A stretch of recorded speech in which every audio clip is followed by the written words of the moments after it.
On est avec Marion de Sanofi. Du coup, première question, on a vu que là vous teniez une ligne dure en refusant même les négociations avec la direction parce qu'eux ils veulent licencier quoi, à terme ils veulent supprimer les emplois. Est-ce que tu peux développer, nous en dire plus, pourquoi vous tenez cette ligne-là, pourquoi vous refusez les négociations? Alors déjà, c'est pas des négociations, là c'est des instances d'information en consultation. Donc on nous demande de discuter pendant des séances et des heures sur des suppressions de postes, comment ça va se passer, etc. Nous, quand on voit 364 suppressions de postes dans la recherche et développement, on n'a pas besoin de discuter, on refuse en bloc. Et c'est pas la peine de discuter les détails, c'est pas la peine de discuter le montant du chèque pour ceux qui seront volontaires pour partir, etc., ni les mesures d'âge. On refuse, on veut le retrait du plan, on veut des embauches dans la recherche, on veut le maintien de tous les sites parce que dans le plan il y a aussi la fermeture du site de Strasbourg. Donc c'est pour ça qu'on refuse de participer au simulacre de dialogue social. Nous on n'y croit pas du tout, nous on croit au conflit social, pas au dialogue social. On pense que c'est que dans le conflit qu'on peut obtenir des résultats. En gros, il y a à peu près 2 ans, je ne me rappelle plus l'année, Paris s'est pris un plan de suppression de 299 postes. Donc ils ont massacré énormément de postes. Il y a des salariés qui ont été obligés de partir de Vitry vers Chilly. Ils ont fermé le site Alfortville. Première chose. Les gens qui ont déménagé de Vitry vers Chilly, ils sont arrivés sur Vitry en octobre. Et en janvier, on leur dit, mais en fait, vos activités elles sautent. Et ce serait bien si vous trouviez du boulot, mais à Vitry. Ça, c'est la première chose. Dans le cadre de ce deuxième plan, on se prend 364 suppressions dans la tête. Alors officiellement, c'est que du volontariat. Sauf que quand on dit à des gens, tu perds ton boulot, maintenant tu vas chercher sur la liste de postes et tu vas trouver ce qui peut te convenir, ça fait un peu mal. Et là, je repense aussi aux salariés de Paris qui, eux, n'arrêtent pas d'être baladés comme des cons. Et tout ça pour dire, on essaie de bouger. Et ça, c'est compliqué. La direction, ils nous sortent le grand cliché. Ouais, mais c'est le contexte mondial. Sinon, on ne peut pas s'en sortir. On a besoin de faire de l'argent. Pour résumer, Sanofi fait en gros 8 milliards d'euros de bénéfices par an.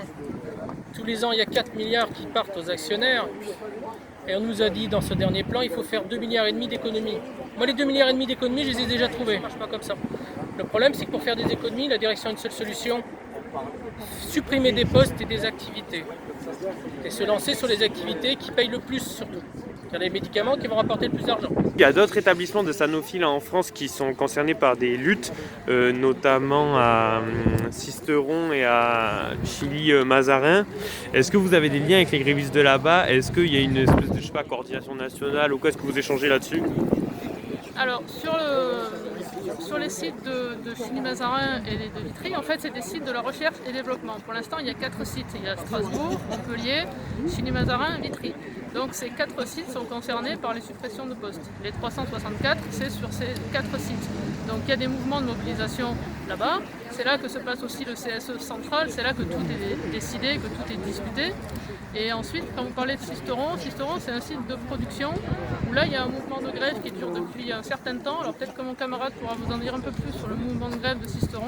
Et là ils sont sur des revendications plus locales. Alors ils sont aussi en soutien à la destruction de la R&D parce qu'ils ont bien compris qu'une fois qu'on a cassé la recherche, il n'y a plus rien à produire. Et puis ils sont solidaires de toute façon de la préservation de l'emploi dans le groupe.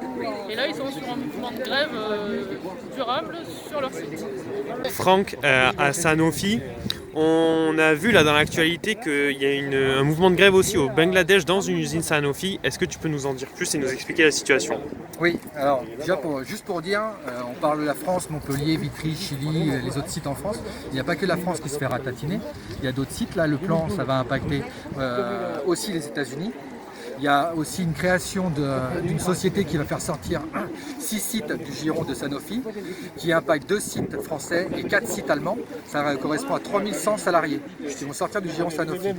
Donc après, nous, par hasard, on a un réseau social à Sanofi qui s'appelle Yammer, c'est un outil comme un autre. Et par hasard, on est tombé sur des photos avec des gens qui avaient des revendications. Donc on a été gratter un petit peu et en fin de compte, on s'est rendu compte que le site Sanofi au Bangladesh va être cédé à un tiers et que les salariés sont sortis de la société, une main devant, une main derrière. Donc on a essayé de les contacter pour savoir un petit peu. Donc en fin de compte, ils ne veulent plus travailler pour Sanofi. Je pense qu'ils sont dégoûtés. Ce qu'ils veulent, c'est des compensations. Donc vous pouvez voir quelques petites photos quand même. Ça se passe devant le site de Sanofi au Bangladesh. Donc on voit bien les salariés, donc ils sont en sitting devant le site. Ça date depuis des semaines maintenant. Depuis ce week-end, ils ont commencé une grève de la faim. Voilà, les images parlent d'elles-mêmes. Je ne pense pas que j'ai besoin de commenter. Voilà, on voit les gens. C'est franchement, ça fait mal au cœur. C'est très terrible. Et donc je vais vous faire voir une dernière parce que bon. Donc nous là, l'exercice c'est de diffuser le plus pour essayer d'apporter un soutien à ces salariés. Donc voilà, ça c'était donc sur notre site réseau social Sanofi, où en fin de compte ils inondent le Yammer de leurs revendications. Ils écrivent directement à monsieur Hudson, donc, qui est le patron de Sanofi aujourd'hui. Et donc vous voyez là, le monsieur est à l'hôpital. Hein. Et donc voilà ce qu'ils disent, ils veulent plus travailler pour Sanofi. Ils veulent des compensations, ils veulent sortir du giron, mais il n'y a personne qui leur répond. C'est ce monsieur, c'est le président de Sanofi France et qui a déclaré vendredi sur France Info qu'en gros on était sur des anciennes plateformes de recherche et que les gens qui étaient sur ces plateformes n'étaient plus nécessaires. Alors voilà, comment on doit le prendre, nous salariés pas nécessaires, on n'est pas d'accord, on est des salariés nécessaires comme les autres. Et ensuite sur le lien qu'on peut faire avec le fiasco du vaccin, alors oui, on peut se dire que nous, ce qu'on vit depuis plus de 12 ans, c'est-à-dire des réductions d'effectifs, il faut voir qu'on a été jusqu'à 1400 ici, on pourrait se retrouver à moins de 800. Donc ce qu'on vit avec la casse de la recherche, la perte des expertises, le fait qu'il n'y ait pas d'embauche de jeunes, on ne peut pas transmettre nos savoirs à des plus jeunes, etc. Et ben, c'est ça qui mène à des fiascos comme on a pu voir chez Sanofi Pasteur, même si c'est une entité différente, mais c'est les mêmes mécanismes qui sont en action. C'est qu'à la fin, collectivement, on devient mauvais. Et le numéro 1 du vaccin n'est pas foutu de sortir un vaccin. Sandrine, toi qui es au cœur du coup de l'industrie pharmaceutique en France, qu'est-ce que tu peux nous en dire et selon toi, comment on pourrait l'améliorer?